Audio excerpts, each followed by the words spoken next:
আগস্টে 21 তারিখ আমার বাবা করোনা পজিটিভ ধরা পড়ার পর 22 তারিখ ডিএম অফিসের লোক, তারপর হেলথ ডিপার্টমেন্টের লোক, সাথে পুলিশ নিয়ে এসে আমার বাবাকে তুলে নিয়ে যায়। যাওয়ার সময় আমরা বারবার বাড়ি থেকে বলি আমার বাবা ডায়ালিসিস পেশেন্ট, ওষুধ দেওয়ার জন্য। ওরা বলছে কোনো প্রকার ওষুধ এখানে নেওয়া হবে না, ওদের সরকার থেকে ওষুধ দেওয়া হবে, চিকিৎসা করা হবে, চিন্তার বিষয় নেই।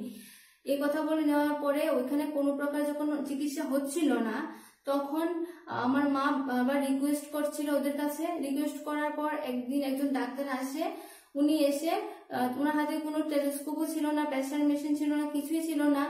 জাস্ট পাশের সিট থেকে একটা কলম নিয়ে ছোট কাগজের টুকরোর মধ্যে দুটো ওষুধের নাম লিখে দেয়। ওই ওষুধগুলো খাওয়ার পরে বাবা 26 তারিখ মারা যায়। বাবা যখন মারা যায়, তার পরবর্তী সময়ে যখন আমরা যাই ডেথ সার্টিফিকেট আনার জন্য, ওই যে ডেথ সার্টিফিকেট দেওয়া হয়, এই যে ডেথ সার্টিফিকেটটা আপনারা দেখছেন, ডেথ সার্টিফিকেটের মধ্যে কোথাও কোভিড কথাটা লেখা নেই। আমার এটাই জানার দরকার সরকার থেকে, রুগী মারা যাওয়ার পর এখানে কোভিড কথাটা কেন লেখা হয় না, বা কি কারণে মারা গেছে সেটাও লেখা হয় না। এটা কেন? শুধু তো আমার বাবার সাথে হচ্ছে তা না, আরো তো অনেক মানুষের সাথেই হচ্ছে। আমার বাবার নাম বিশ্বকুমার ভৌমিক, উনি মিউনিসিপ্যালিটি স্টাফ, মিউনিসিপ্যালিটিতে চাকরি করতেন। আর আমার বাবার আরো 2.5 বছর চাকরি ছিল। সেকেন্ড, আমার মাকেও নেগেটিভের কাগজ দেওয়া হয়েছে।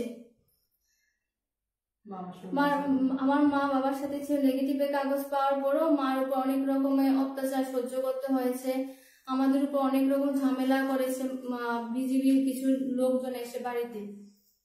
তারা বাবার শ্রাদ্ধ শান্তি, যে আমাদের হিন্দু নিয়ম, সেইগুলো হতে খুব বাধা দিচ্ছিল।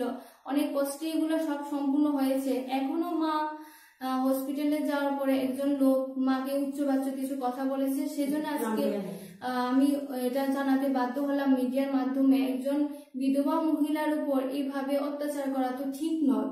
কোভিড হয়ে যদি মারা যেত, তাহলে তো এখানে এই যে ডেথ সার্টিফিকেটটা দেখছেন, এটার মধ্যে তো লেখা উচিত ছিল যে এটা কোভিডের আক্রান্ত হয়ে মারা গেছেন।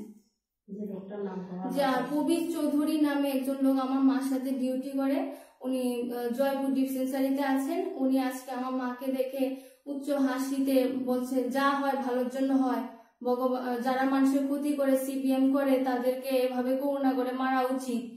তাহলে কি সরকার এরকম পদ্ধতি নিয়েছিল? আমার ঠিক জানা নেই।